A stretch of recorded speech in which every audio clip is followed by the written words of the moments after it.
Hello friends, welcome to my class. Bills of exchange में आज हम एक कंसोलिडेटेड क्वेश्चन करके देखते हैं जिसमें कि चारों points that is when the drawer जो है बिल को अपने पास till the date of maturity रखता है या फिर बैंक को देता है फॉर कलेक्शन या फिर डिस्काउंट करवा लेता है बैंक से या एंडोर्स कर देता है to the third party.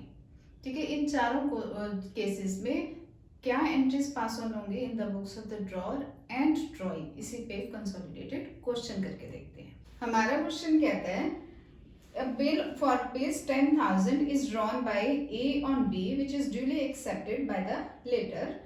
The bill is duly met by B on its due date. Show what entries would be passed in the books of A and B under each of the following circumstances. पहला कहता है if the bill is retained till the date of maturity then discount करा लेते हैं for rupees 9750 या endorse कर देता है to C for rupees 10,200 if he sends it bank to for collection. ठीक है, अब फर्स्ट केस है जब वो रिटेन करता है till the date of maturity, क्योंकि हमें कोई डेट नहीं दे रखी इसलिए हम यहाँ पे डेट के कॉलम को कुछ भी नहीं लिखेंगे। ठीक है, तो सबसे पहले हमारी एंट्री क्या आएगी जब ए ने बी के ऊपर बिल ड्रॉ किया, तो एंट्री क्या डालेगा वो bills receivable account debited to B. ठीक है, कितने का बिल है? 10,000 का बिल है। अब फर्स्ट केस क्या कहते हैं कि इस बिल को ए ने till the date of maturity अपने पास रखा, ड्यू डेट पे बी के पास गया और उसके अगेंस्ट पेमेंट ले ली। ठीक है, जब उसे पेमेंट मिल गई ऑन ड्यू डेट पे जब उसे पेमेंट मिली तो एंट्री क्या डालेगा? Bank account debited to bill receivable. ठीक है, बिल रिसीवेबल जो ऊपर उसने एसेट क्रिएट की थी, अब उसके अगेंस्ट उस एसेट के अगेंस्ट उसे पैसा मिल रहा है तो bank account debited to bill receivable करके खत्म कर देगा बिल रिसीवेबल को अमाउंटिंग रुपीज 10,000। ठीक है, ये तो फर्स्ट केस है जब till the date of maturity A ने उस बिल को रखा अपने पास। ठीक, अब इस केस में बी के एंट्रीज पास ऑन करेगा। ए ने बिल ड्रॉ किया जिसे एक्सेप्ट किया बी ने, तो बी ने अपनी लायबिलिटी क्रिएट की है। ठीक है, तो वो एंट्री डालेगा A account debited to bills payable amounting rupees 10,000। ठीक है, अब ऑन ड्यू डेट जो है बी ने इसकी पेमेंट कर दी हुई है। बिल्स पेबल जो उसने लायबिलिटी क्रिएट की थी वो लायबिलिटी वो खत्म कर रहा है बाय मेकिंग द पेमेंट, तो एंट्री डालेगा bills payable account debited to bank amounting rupees 10,000। Clear है? अब सेकंड है if it discounts the bill with bank for rupees 9750। ठीक है, अब सेकंड केस में क्या एंट्रीज पड़ेगी? फर्स्ट एंट्री तो यही रहेगी हमारी कि उसने बिल ड्रॉ करा, बिल ड्रॉ करने की तो सेम ही एंट्री रहेगी। अब इस बिल को क्या किया? डिस्काउंट करवा लिया विद द बैंक। ठीक है, तो एंट्री क्या डालेगा? Bank account debited, discount charges bank ने काटे हैं, बैंक में उसको कितना पैसा मिला है?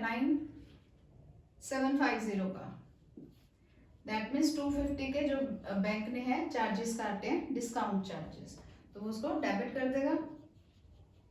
डिस्काउंट चार्जेस डेबिटेड, क्यों डेबिट करा? क्योंकि उसके लिए खर्चा है। टू किसके अगेंस्ट मिला ये पैसा? बिल रिसीवेबल, ये बिल रिसीवेबल के डेबिट के अगेंस्ट इसे क्रेडिट कर देगा, क्योंकि ये बिल किसको दे दिया उसने?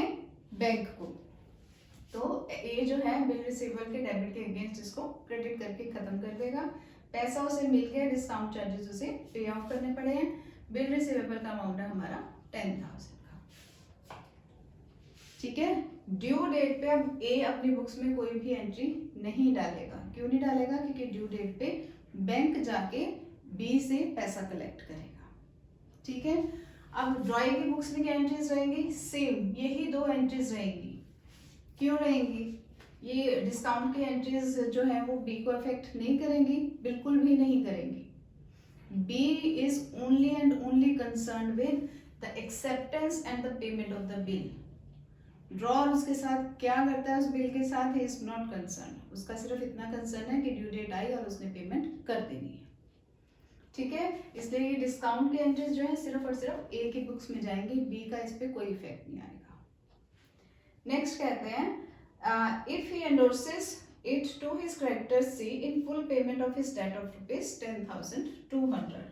थर्ड केस क्या कहते हैं कि जब वो अपने क्रेडिटर को ये बिल एंडोर्स कर देता है, ठीक है, तो फर्स्ट एंट्री तो हमारी सेम रहेगी, बिल ड्रॉ तो करेगा बी के ऊपर, ठीक है। अब इस बिल को क्या कर रहा है, वो पास ऑन कर रहा है, एंडोर्स कर रहा है किसे, टू सी।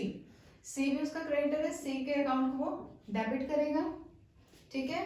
सी कितने से उसका क्रेडिटर था 10,200 से, सी को डेबिट कर देगा 10,200 से।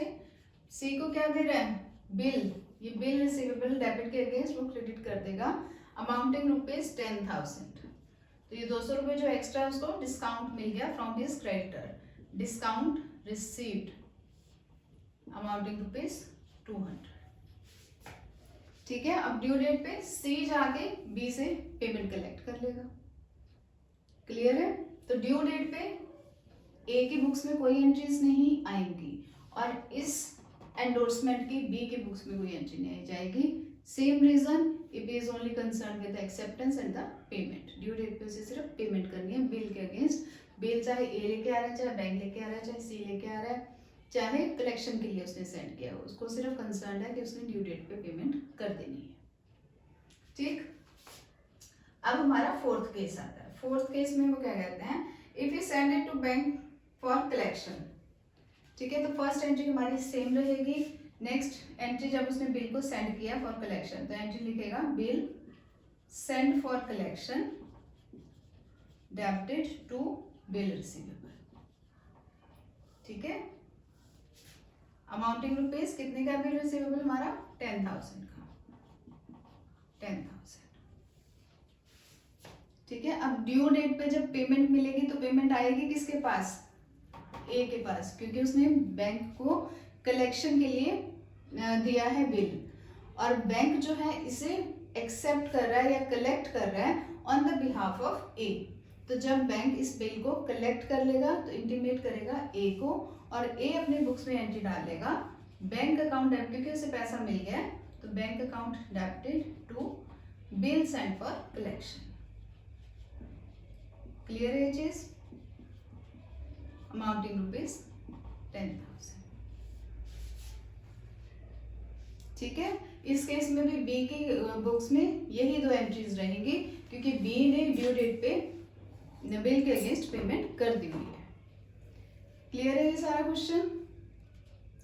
होप आपको ये सारी एंट्रीज समझ आई होंगी। If you like my video please do like, share and subscribe. Thank you.